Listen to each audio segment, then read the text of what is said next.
Okay, are we? Yeah, now we're on. Okay, let's go ahead and try to begin our class in here.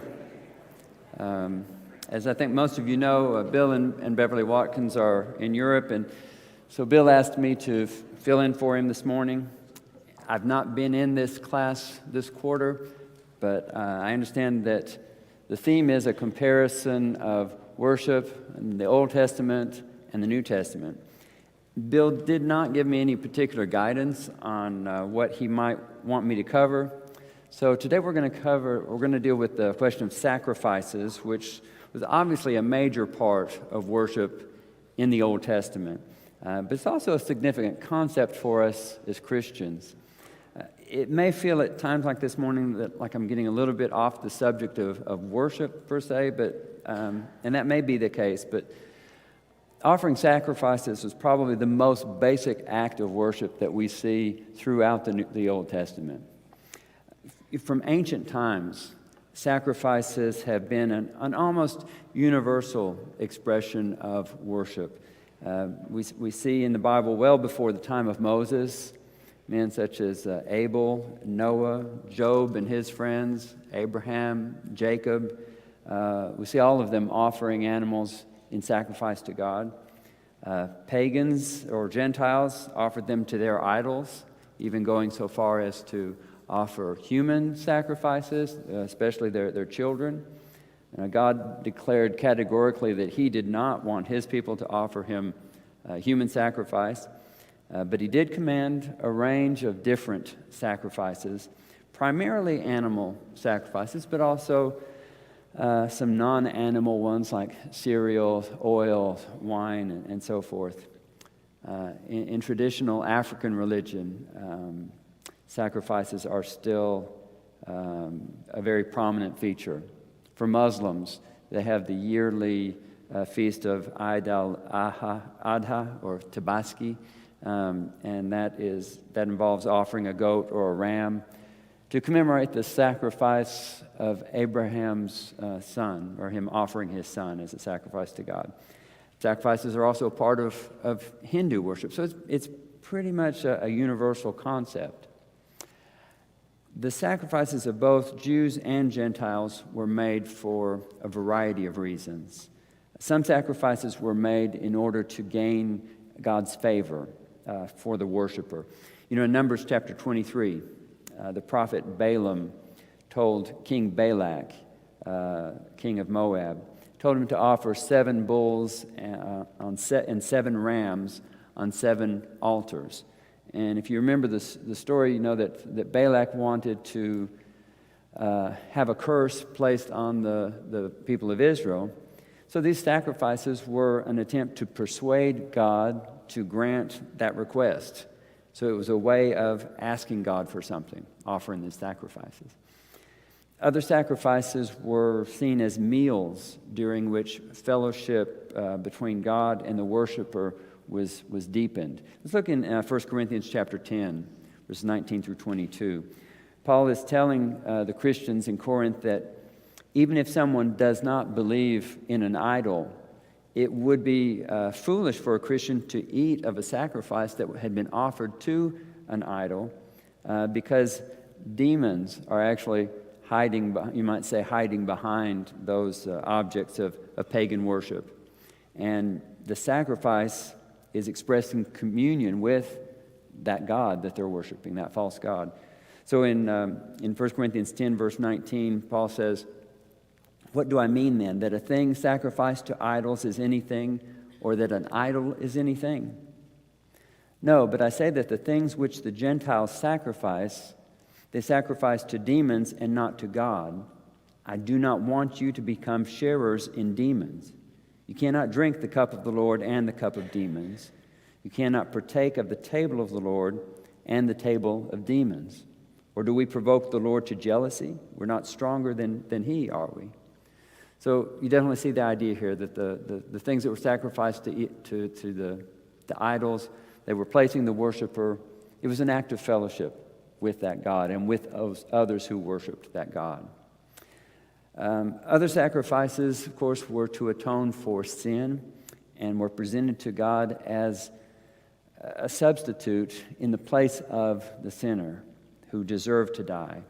And this kind of sacrifice had to be an animal sacrifice, and it had to involve blood. We read in Leviticus chapter 17. I think I'll read the verses 10 and 11 in Leviticus 17. Any man from the house of Israel or from the aliens who sojourn among them who eats any blood, I will set my face against that person who eats blood and will cut him off from among his people. For the life of the flesh is in the blood, and I have given it to you on the altar to make atonement for your souls. For it is the blood by reason of the life that makes atonement. It is the blood by reason of the life that makes atonement. The commandment not to eat blood, by the way, was first given in the time of Noah. That was when God authorized people to eat meat. Before the flood, they had not been authorized. It was emphasized here in this passage that we just read in the Law of Moses, and it's repeated for Christians in Acts chapter 15, verse 29 and 30. It's interesting that while the New Testament makes it plain that Christians are no longer under the law that made a distinction between clean and unclean foods, the New Testament makes it clear that we are free to eat pork, shrimp, catfish, and other things that were not allowed to the Jews if we want to. Because those restrictions were taken away along with the rest of the Law of Moses. But we've just seen two restrictions, two things that Christians are not supposed to eat: blood, as we've just read, and then also the things sacrificed to idols. So in both of those cases, the things that we're not supposed to eat are related to this idea of sacrifice. Nothing offered in sacrifice to another god, and nothing made from blood, because God gave blood a special meaning when He set it apart for the purpose of atoning for sins. So some sacrifices, again, were a sign of fellowship. Some sacrifices were to atone for sin. Other sacrifices were simply a way to give homage or to express gratitude to God, to recognize Him as the one true God. That's probably why Noah offered sacrifices when he and his family exited the ark. They were probably giving thanks to God for His deliverance from them through the flood. When Gideon offered a sacrifice using the wood from the Asherah poles when he tore down the altar to the false god Baal, he was again expressing the supremacy, recognizing the supremacy of God. Now, under the Law of Moses, a person might bring an animal to be sacrificed, might be required to do that. But only the priests, the descendants of Aaron, carried out much of the actual ceremony. And part of it would be the worshiper, part of it would be the priest. And the priests had to know exactly what they were doing, because God gave very detailed instructions for every sacrifice that was to be made. Those instructions are primarily contained in the book of Leviticus, and people often talk about how difficult Leviticus is to read because of the repetition, the technical details, and so forth. And some people say that their mind starts to wander when they read Leviticus, or they get lost when they're trying to read it. I want to take a few minutes to explain some of the different kinds of sacrifices. Maybe that'll help a little bit next time as you're reading through the Bible in a year or something, and you come across the book of Leviticus. There are 4 general kinds of sacrifices that are described in Leviticus. Now, the animal sacrifices varied in several ways. The purpose, the victim that was to be offered, the portion that was to be reserved for God, the portion that could be eaten by the priest, the portion that might even be eaten by the one who was making the sacrifice. But again, there were 4 general kinds. And then that 4th category is going to be broken down into three more. So the first one would be burnt offerings. You see those described in Leviticus chapter 1. I'm not going to read all the instructions about how to make a burnt offering. The Greek word is where the word holocaust comes from, and it means a whole burnt offering. In other words, the whole thing is going to be consumed by fire. None of it is going to be eaten by somebody. The entire animal had to be burned in fire on the altar. The fact that the whole thing was consumed by fire symbolized the total consecration of the worshiper to God. An individual could have a burnt offering made on his own behalf, but there was also a burnt offering made to God every day for the entire nation. Again, that would signify the continual, total submission of the nation to God. The next category is called guilt offerings. I think the King James Version uses the expression trespass offerings. A guilt offering was made for a particular sin when restitution was possible. And these are in Leviticus chapter 6. When I say restitution is possible, for example, somebody entrusted something to you and you misused it, or you lost it, or you didn't take care of it, and you have to restore or replace what was entrusted to you. Maybe robbery, fraud, negligence to take care of some obligation towards God, such as paying one's tithe. All of those are things that you could make restitution for. The law required in Leviticus 6, verse 5, he shall make restitution in full and add to it 1/5 more. He shall give to the one to whom it belongs on the day he presents his guilt offering. So if I have stolen a sheep or whatever, then I have to restore a sheep to the person from whom I stole it and add 1/5 of the value of it. Actually, I think in the case of livestock, there were higher penalties to be paid. But I had to do that before I could offer the sacrifice. But that kind of sacrifice was called a guilt offering. All of the fat of the sacrificed animal was burned on the altar. The rest of it was eaten by the priest. And he had to do that in a holy place, which would be the tabernacle courtyard or the temple. Next category is a sin offering. So you have a guilt offering or trespass offering, and then you have a sin offering. And that's made for a particular sin when restitution was not possible. We read about those in Leviticus chapter 4. In fact, these two kinds of sacrifices, the guilt offering and the sin offering, that they resembled each other. The distinction is sometimes difficult for us to make. The animal to be offered depended on who was guilty, whether it was the priest, whether it was the whole congregation, whether it was a leader, or whether it was one of the common people. And as with the guilt offering, the fat was burned for God, the flesh was eaten by the priest. It's not a whole lot of difference, but there's two different terms for them. Then we have what are called peace offerings. I think the New International Version uses the expression fellowship offerings. These sacrifices were not related to sin. The worshiper already felt himself to be in fellowship with God. He was sharing a meal of communion with his God. And there were three kinds of peace offerings. And the procedure varied slightly depending on the reason for the sacrifice. Now, for every peace offering, the worshiper ate of the sacrifice in the courtyard of the tabernacle after the part that was for God had been burned on the altar and the part for the priest had been given to him.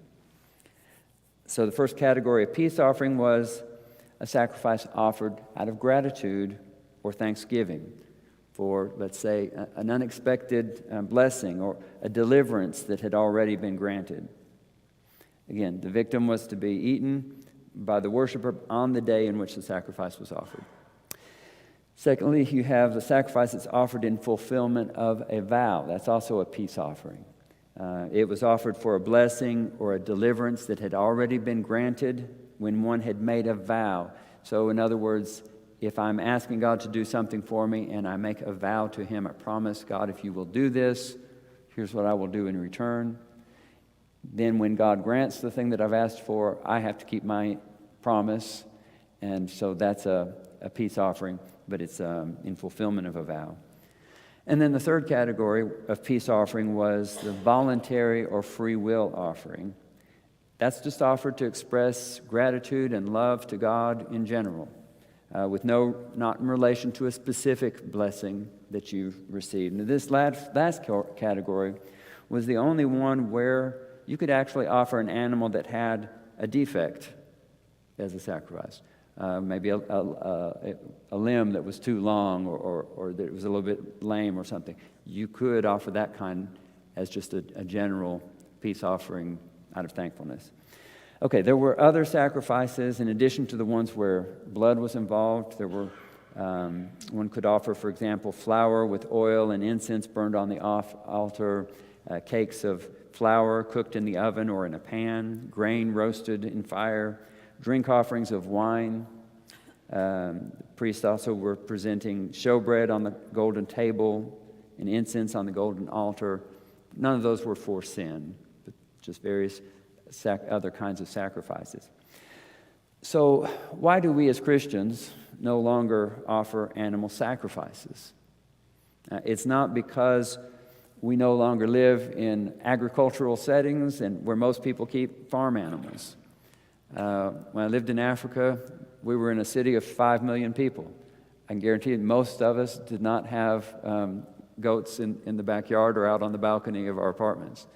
And yet, the Muslims, who made up a large part of the population of that city, every year they would still sacrifice their rams and goats. And there would be certain parts of town where you could go at the right time of year for that sacrifice, and there would be thousands of sheep and goats and stuff there for the Muslims to come to take back to their neighborhoods. And so what I'm saying is that just because we live in a modern urban setting doesn't mean that it's impossible for animal sacrifices to be part of our religion. The Muslims are still doing it. The answer is that animal sacrifices commanded under the old law were ineffective and never intended by God to be permanent anyway. He knew that this was not a permanent solution to the problem of sin. Before the foundation of the world, he had planned to provide himself the perfect sacrifice to redeem man from sin. The purpose of the law of Moses was not to save man. It was to lead man to Christ, to make him aware of his need for a Savior. In Galatians chapter 3, verse 21, Paul says, "For if a law had been given which was able to impart life, then righteousness would have been based on the law." Now, law in general tells us what to do and what not to do, and it prescribes punishment for those who are in violation of those commandments. The role of the law is not to forgive the violator. What the law is very good at doing is condemning, not forgiving. But on top of that, the provision that the Mosaic law provided for forgiveness could not really do the job.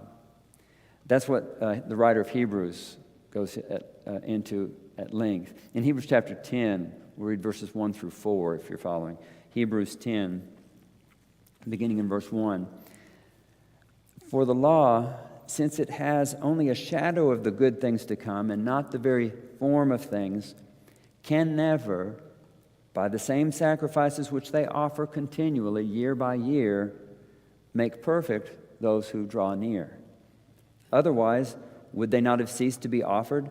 Because the worshipers, having once been cleansed, would no longer have had consciousness of sins. But in those sacrifices, there is a reminder of sins year by year." And then this verse that we probably all know, verse 4. "For it is impossible for the blood of bulls and goats to take away sins."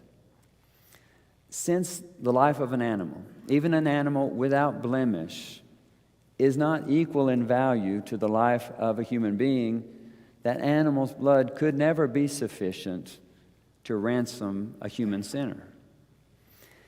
So, under the law, We can say that sins were left unpunished, waiting until the demands of God's justice would be satisfied by the death of Jesus. That's what Paul is saying in Romans chapter 3, verse 25 and 26.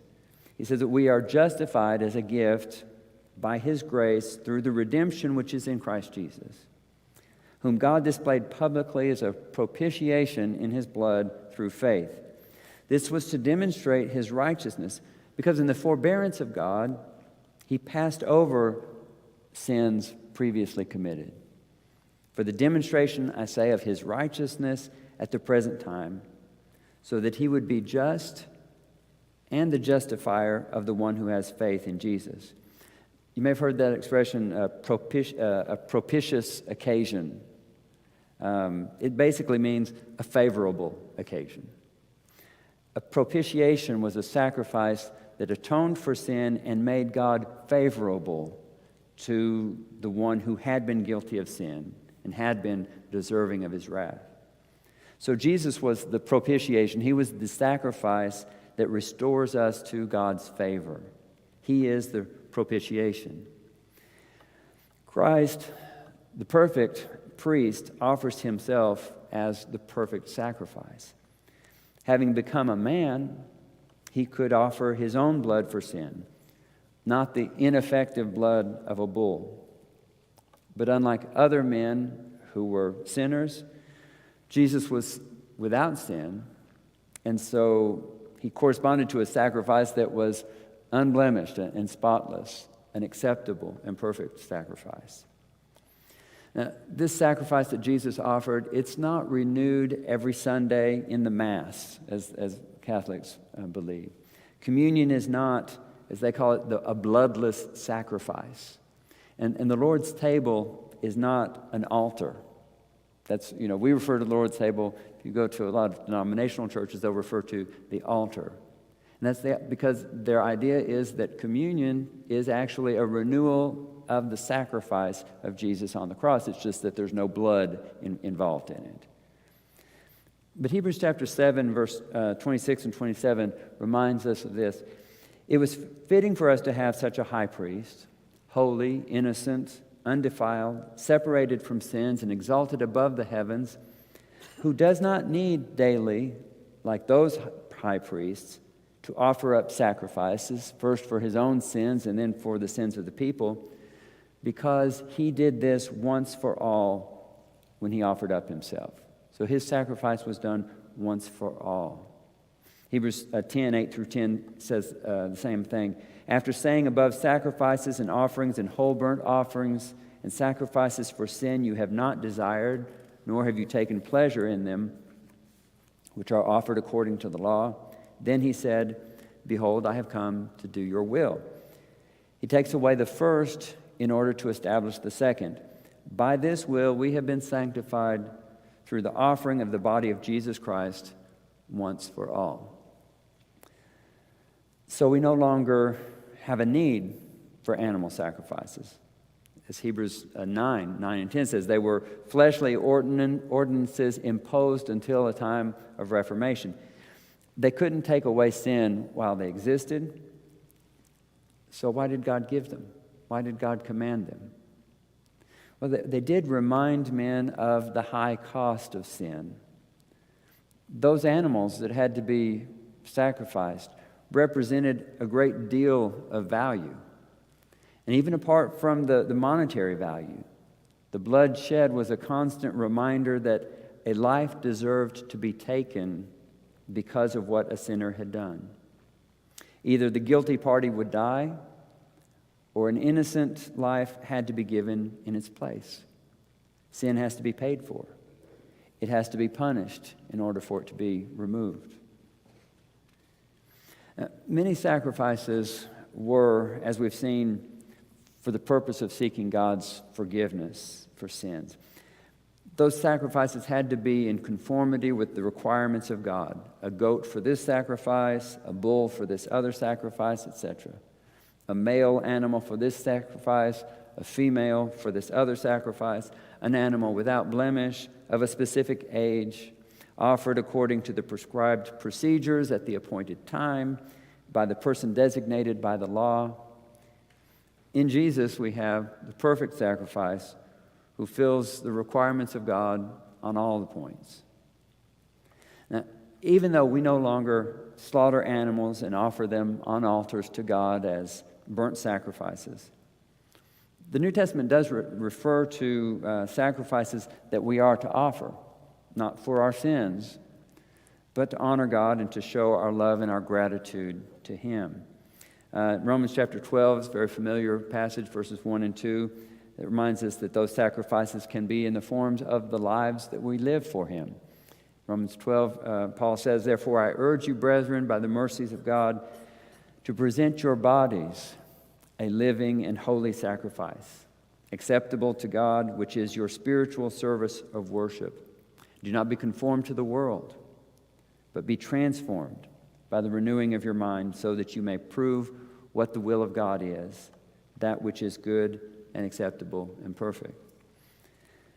Paul referred both to his life, which he was ready to give up for the sake of the gospel, and to the life of and service of the Philippians as sacrifices to God. Philippians 2, verse 17, he said, "But even if I am being poured out as a drink offering upon the sacrifice and service of your faith, I rejoice and share my joy with you all." So his life was a sacrifice. The life and service of the Philippians was also a sacrifice. They were offering together. Those sacrifices can be in the form of our praise and of our possessions that we devote to God's work or to good deeds done for His glory. Philippians 4, verse 18, Paul's referring to a gift that the church in Philippi had sent to him while he's in prison. He says, "I have received everything in full and have an abundance. I am amply supplied, having received from Epaphroditus that which you have sent, a fragrant aroma, an acceptable sacrifice, well-pleasing to God." We all have pet peeves. One of my pet peeves is when, at the time of the contribution, whoever's leading the prayer refers to our giving to the church. And I think we need to remember that we're not giving to the church, we are the church. And the church is giving to God. These are sacrifices we are making to God. And I think it's important to have that in our mind. We're giving to God when we give. In Hebrews 13, verses 15 and 16, the writer says, "Through Him then let us continually offer up a sacrifice of praise to God. That is the fruit of lips that give thanks to His name." And then he gives another kind. He says, "And do not neglect doing good and sharing, for with such sacrifices God is pleased." So we still make sacrifices. They're just not in the forms of animals that are offered on an altar. Now, even though the offerings that we make to God do not take the form of slain animals or even cakes eaten in a temple courtyard, certain principles which governed the offerings of the Israelites may be applied to what we give to God as well. You might be looking up Leviticus chapter 22. I'm going to read verses 21 to 25. We must offer to God that which is of value, of the best quality, the greatest value. The animals to be offered had to be without blemish, not blind, not crippled or mangled. Leviticus 22, I'm going to start with verse 20. "Whatever has a defect you shall not offer. It will not be accepted for you. When a man offers a sacrifice of peace offerings to the Lord to fulfill a special vow or for a free will offering of the herd of the flock, it must be perfect to be accepted. There shall be no defect in it. Those that are blind or fractured or maimed or having a running sore or eczema or scabs, you shall not offer to the Lord, nor make of them an offering by fire on the altar to the Lord.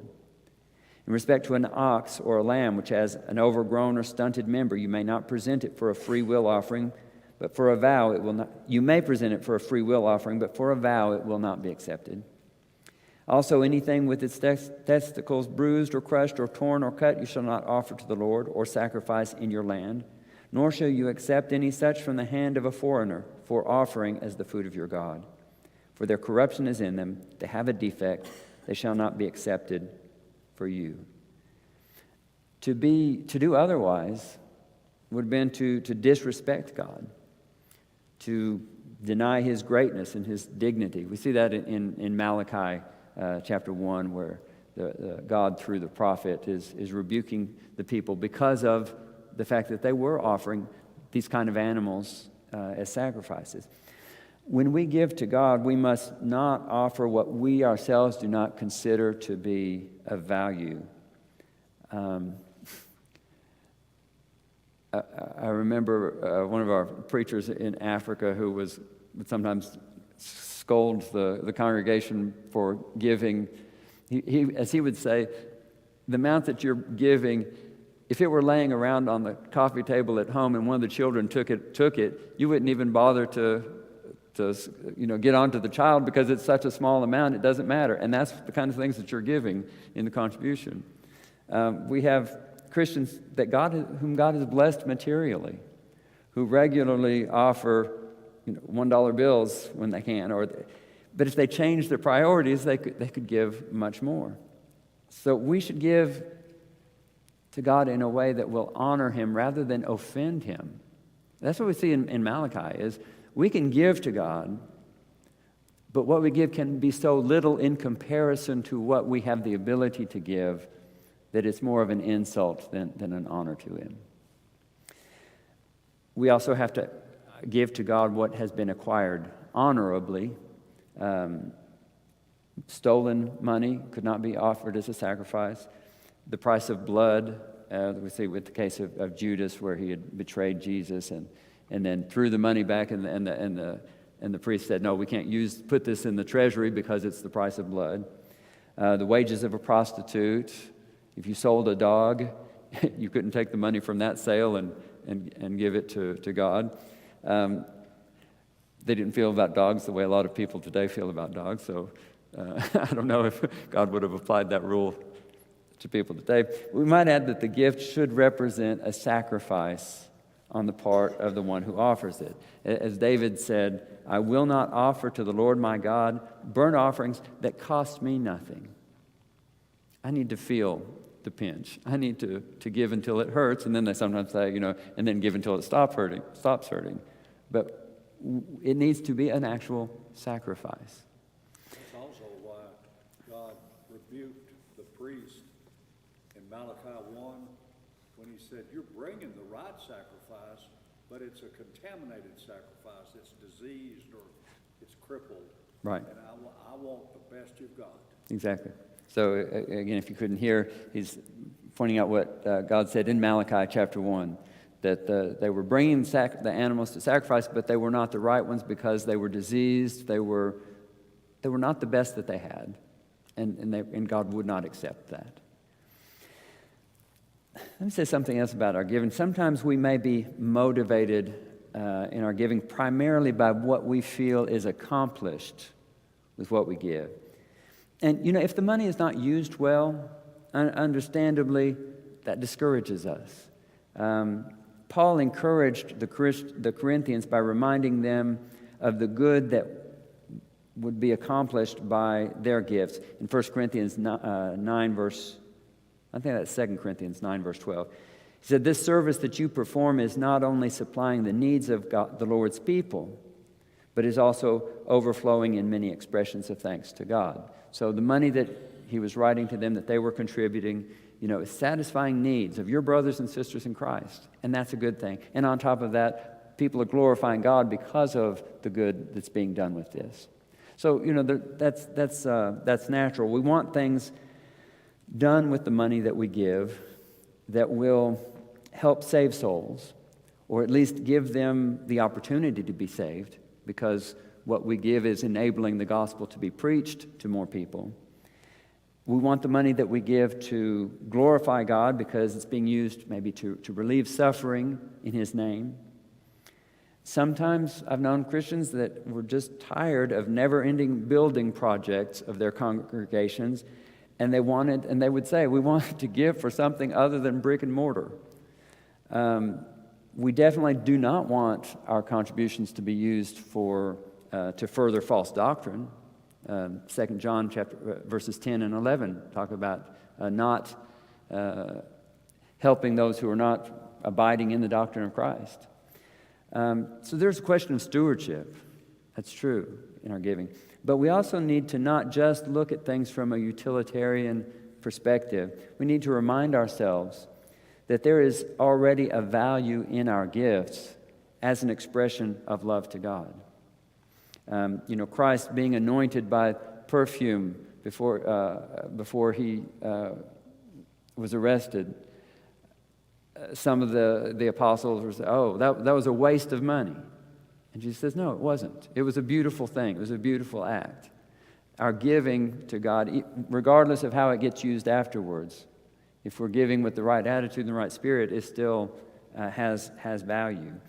When done with all the right attitudes, our gifts are meaningful to God.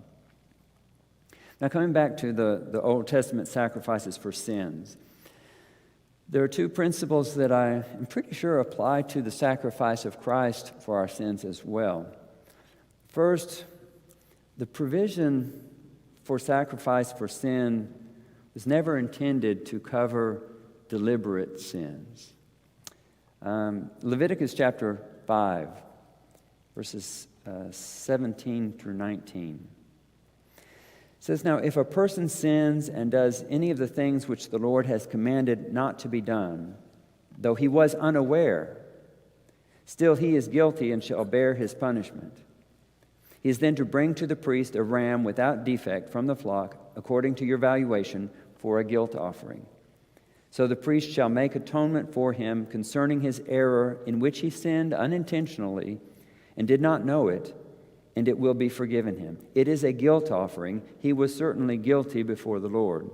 Now, you see, obviously, one thing that's taught here is that ignorance is not an excuse. Just because someone does not know God's law does not mean that he's not accountable. Just because someone didn't realize that he had broken God's law does not mean that he's excused, that he's not guilty. Okay? But also here, the sacrifice that was prescribed was, he says specifically, it's for somebody who didn't sin on purpose. Going on then in Numbers 15, verse 29 and 30, it says, the priest shall make atonement before the Lord for the person who goes astray when he sins unintentionally, making atonement for him that he may be forgiven. You shall have one law for him who does anything unintentionally, for him who is native among the sons of Israel, and for the alien who sojourns among them. But the person who does anything defiantly, the English Standard Version says, with a high hand, which is probably a more literal translation in this case. Whether he is native or an alien, that one is blaspheming the Lord, and that person shall be cut off from among his people.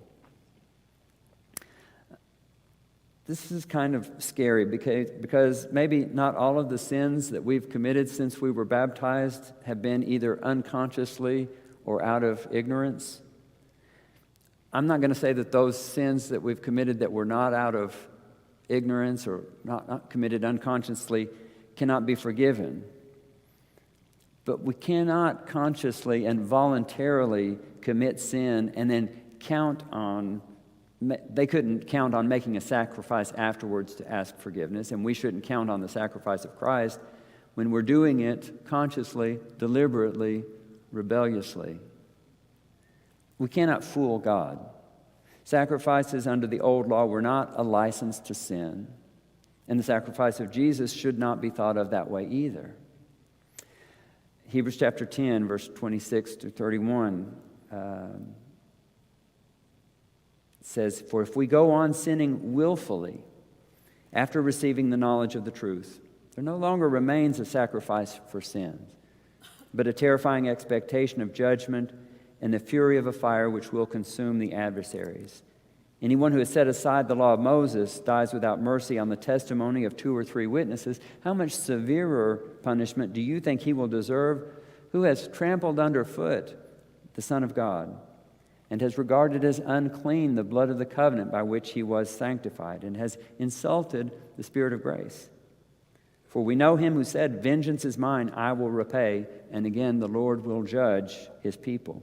It's a terrifying thing to fall into the hand of the living God. So sacrifices were not to enable open rebellion. They were commanded because of the ignorance and weakness of men of goodwill. And Jesus knows our weaknesses. Remember, he told his disciples, "Keep watching and praying that you may not enter into temptation. The spirit is willing, but the flesh is weak." I don't want us to stop believing in God's grace. And to be honest, the old law referred to sacrifices for specific actions that I have trouble imagining how someone could commit and not know that he was doing wrong. I mean, it talks about sacrifices for theft and fraud and lying under oath. But I do want us to be careful to not minimize the danger of sin and to not give ourselves permission to sin with the thought that, oh, we can always ask for forgiveness later because Jesus died for us. Another condition of a sacrifice for sin under the old law was to make restitution when it was possible, and with interest, you might say. Before offering the sacrifice, it was necessary to repair the fault. Because of time's sake, I'm not going to read the references for that in the old law, but we see that principle at play in other places. In 1 Samuel 12, verse 3, Luke 19, verse 8, we have Samuel and Zacchaeus who promised to repay anyone whatever they might have taken wrongfully.